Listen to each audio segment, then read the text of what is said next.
All right. Oh boy. Oh, hello everybody. Welcome to Hat Hole Home Video, and I've got some physical media pickups to show you. It's kind of a weird grab bag, but it's all things that I didn't film for one reason or another to put into a thrifting video. Well, actually, just one thing off eBay, but I also got this at Home Depot. Yesterday, I couldn't resist it. It's a poodle skeleton. Oh, fluffy. I couldn't resist it. It's kind of hard to... I don't know what I'm going to do with it. Can't really... I guess I could sit here. It does do a terrifying thing. Get ready.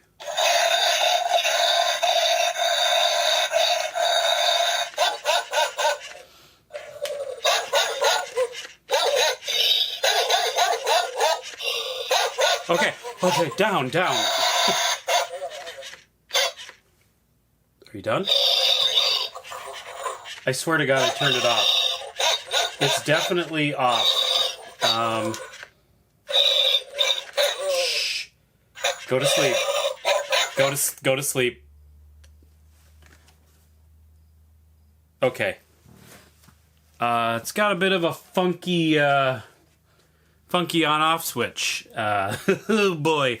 Okay, in any case, just a few things to show you. Nothing, I mean, they're exciting things, but, you know, it's not a giant haul or anything. First of all, one VHS pickup. I did pick this up off eBay, but it's one that I've always wanted. I love the cover. Tales from the Crypt, but this is not your, 90s HBO Crypt Keeper. Hello, boils and ghouls. Not that. This predates that by a long time. I think it was 1973. Peter Cushing, Joan Collins, but it is a classic horror anthology movie like Tales from the Dark Side or Twilight Zone. What are like modern ones? VHS, ABCs of Death, things like that. So it's a bunch of little mini movies. Creep Show 2. So there you go. Very happy to have that. Also, my buddy Tony, when he was in town, I didn't get to see him, but he gave my wife this to give to me, the Kids in the Hall Brain Candy Laserdisc, which I couldn't be more excited to add to the collection. A huge Brain Candy fan. I saw it in the theater at Harmar Mall back in whatever year it was, 96, 95, 96. Yeah, I'm a big Kids in the Hall fan. And I think that's probably, Tony and I have known each other for 20 years. That's probably one of the things we started to bond over was our taste in the alternative comedy of that time. But super excited to add this to the collection. And at least for the moment, I think it's one of the highest definition copies of this movie that's available. I think there is a Blu-ray coming out. I could be wrong, but yeah, that's very exciting. And finally, I've got a couple video games to show you. There's an antique store nearish to me, and I decided, I follow them on Facebook, and they posted a picture, and in the picture, I could see some video games. And I saw a video game in the picture that is a bucket list video game. Very expensive. If you want to go on eBay and get it today, hundreds of dollars. It's Princess Tomato and the Salad Kingdom. It's a point-and-click adventure on the NES.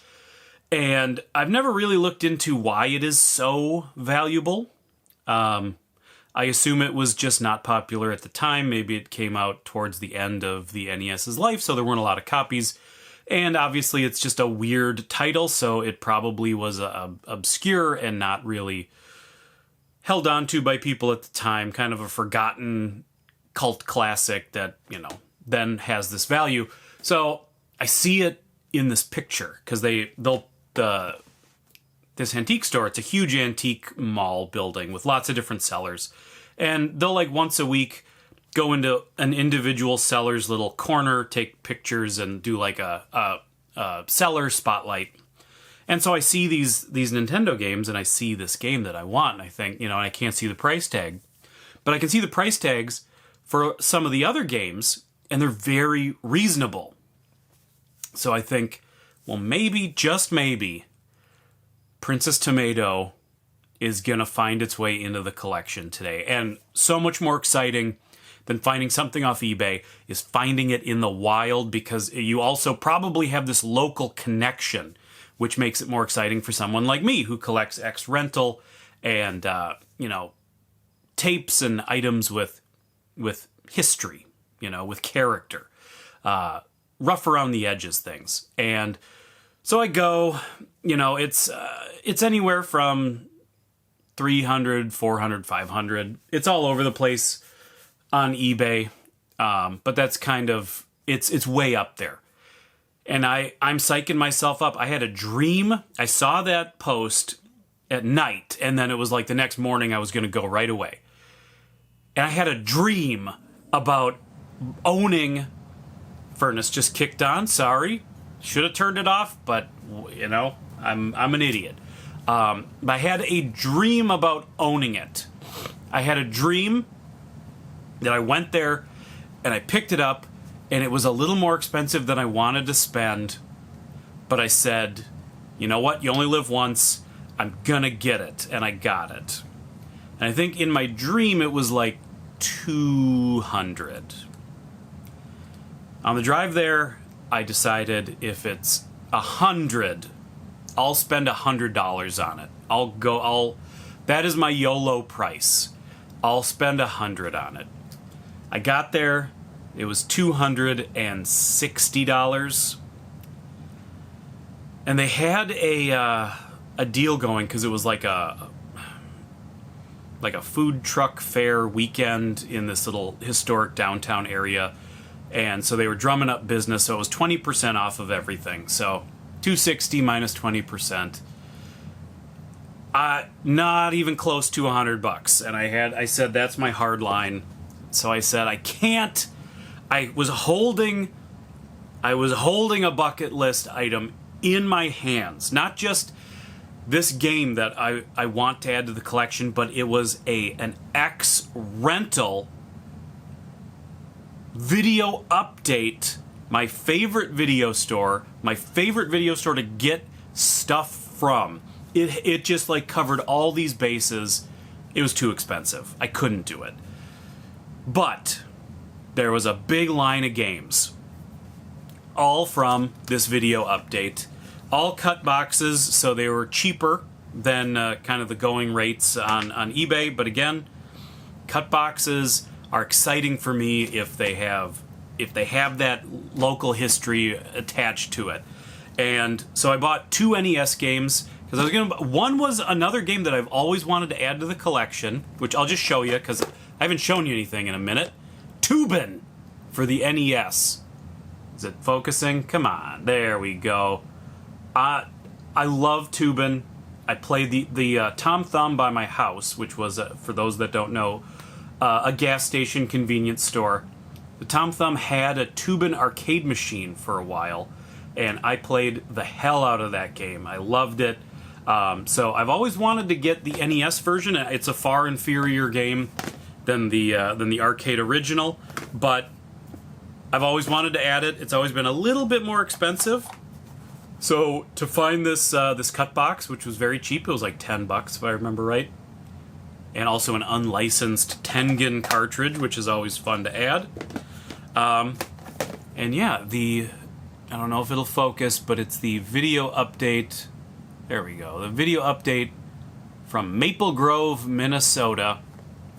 And I saw this. I said, I'm getting this. This is awesome. It is not Princess Tomato and the Salad Kingdom, but it's a very exciting addition to the collection.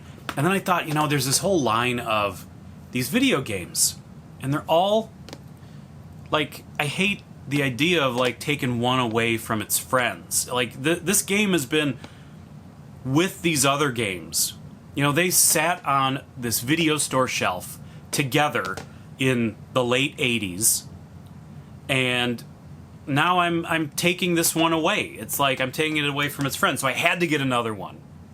So I decided, I've never played this, but I got Circus Caper purely based on the fact that it looked weird.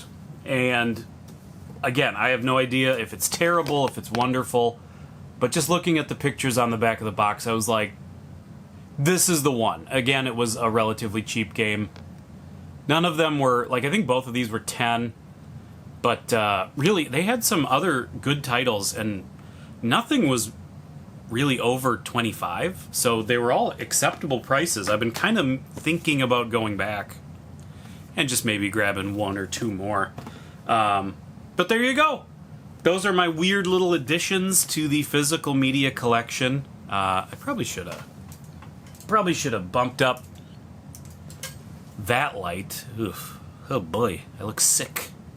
I look like I have jaundice. Okay, it doesn't matter. It's the end of the video. Why sweat those things now? So yeah, there you go. Little additions to the physical media collection. Some exciting, fun little things. Just wanted to show you. Because if I don't show you, I forget. And then it's like 2 years later, and I go, did I ever show you guys this thing? So yeah, there you go. Thank you everybody for watching. As always, whether you're a dirty dog sleeping in the sun or an alley rat eating up the night, you're always welcome here at Hat Hole Home Video. Bye-bye.